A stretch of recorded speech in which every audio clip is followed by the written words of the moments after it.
हरे कृष्ण। कल हम सुन रहे थे कि दुराचारी से दुराचारी व्यक्ति, पापी से पापी व्यक्ति भी अगर अनन्य कृष्ण भक्ति करने लगता है तो अनन्य कृष्ण भक्ति का ऐसा प्रभाव है, भगवत भजन का ऐसा प्रभाव है कि उसके अंदर की जितनी कालिमा है उसको वो साफ कर देता है और वो बहुत अच्छा भक्त बन जाता है। और भजन करते करते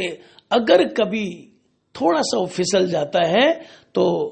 अनन्य कृष्ण भक्ति का प्रभाव ऐसा है कि उसको भगवान संभाल लेते हैं और वो ठीक रास्ते पर चलने लगता है। इस संबंध में भगवान कहते हैं, क्षिप्रम भवति धर्मात्मा शाश्वत शांतिम निगच्छति कौन्तेय प्रतिजानीहि न मे भक्त प्रणश्यति।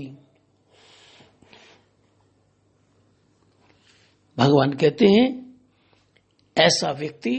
जो पहले बहुत पापी था परंतु अनन्य कृष्ण भक्ति में लग गया, कृष्ण भावना अमृत में लग गया,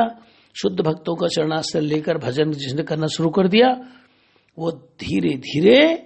धर्मात्मा बन जाता है। बहुत ज्यादा टाइम नहीं लगता उसको, जल्दी ही धर्मात्मा बन जाता है और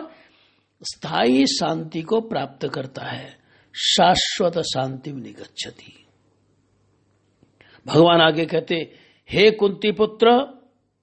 कौन्तेय प्रतिजानी ही, तुम निडर होकर घोषणा करो, न मे भक्त प्रणश्यति, मेरा भक्त का कभी विनाश नहीं होता है। भगवान ये जो कह रहे हैं अर्जुन को प्रतिज्ञा करने के लिए, इस संबंध में अखिल भारतीय श्री चैतन्य गौड़िया मठ के फॉर्मर आचार्य हिज डिवाइन ग्रेस शिला भक्ति वल्लभ तीर्थ गोस्वामी महाराज जी अक्सर अपनी सभा में हरिकथा में कहा करते थे, बाजू उठाकर,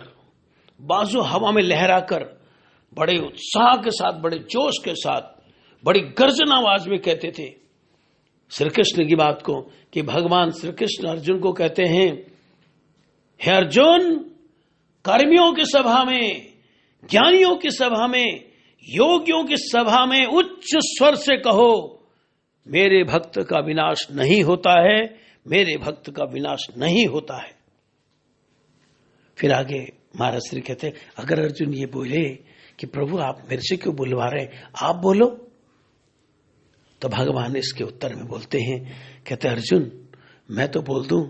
लेकिन अगर मेरा भक्त इसके उलट कुछ इच्छा कर ले तो मुझे ना उसकी बात को पूरा करना होता है, मैं अपनी बात छोड़ देता हूं अपने भक्त के लिए। लेकिन अर्जुन अगर तुम प्रतिज्ञा करोगे, तुम उद्घोषणा करोगे, तो तुम्हारी बात को रखने के लिए, तुम्हारी प्रतिज्ञा को रखने के लिए मैं हर संभव प्रयास करूंगा। इसलिए तुम प्रतिज्ञा करके कहो, क्या, न मे भक्त प्रणश्यति, कि कृष्ण भक्त का कभी भी विनाश नहीं होता है। कितना सौभाग्य है हमारा कि हमारे आराध्य देव भगवान कृष्ण हमें गारंटी देते हैं, हमें विश्वास दिलाते हैं, हमें एहसास कराते हैं, अपनापन उड़ेलते हैं कि तुम अगर गंदे से भी गंदे हो, दुराचारी से भी दुराचारी हो, चिंता मत करो, मेरी शरण में आ जाओ और अनन्य कृष्ण भक्ति करना प्रारंभ कर दो। तुम अगर फिसलने भी लगोगे तो मैं संभालूंगा। और मैं प्रतिज्ञा करके कह रहा हूं, मैं अर्जुन के द्वारा प्रतिज्ञा करके कह रहा हूं, ये तुम्हारे लिए, तुम्हारे विश्वास को जगाने के लिए, तुम्हारी श्रद्धा को बढ़ाने के लिए, तुमको भक्ति में आगे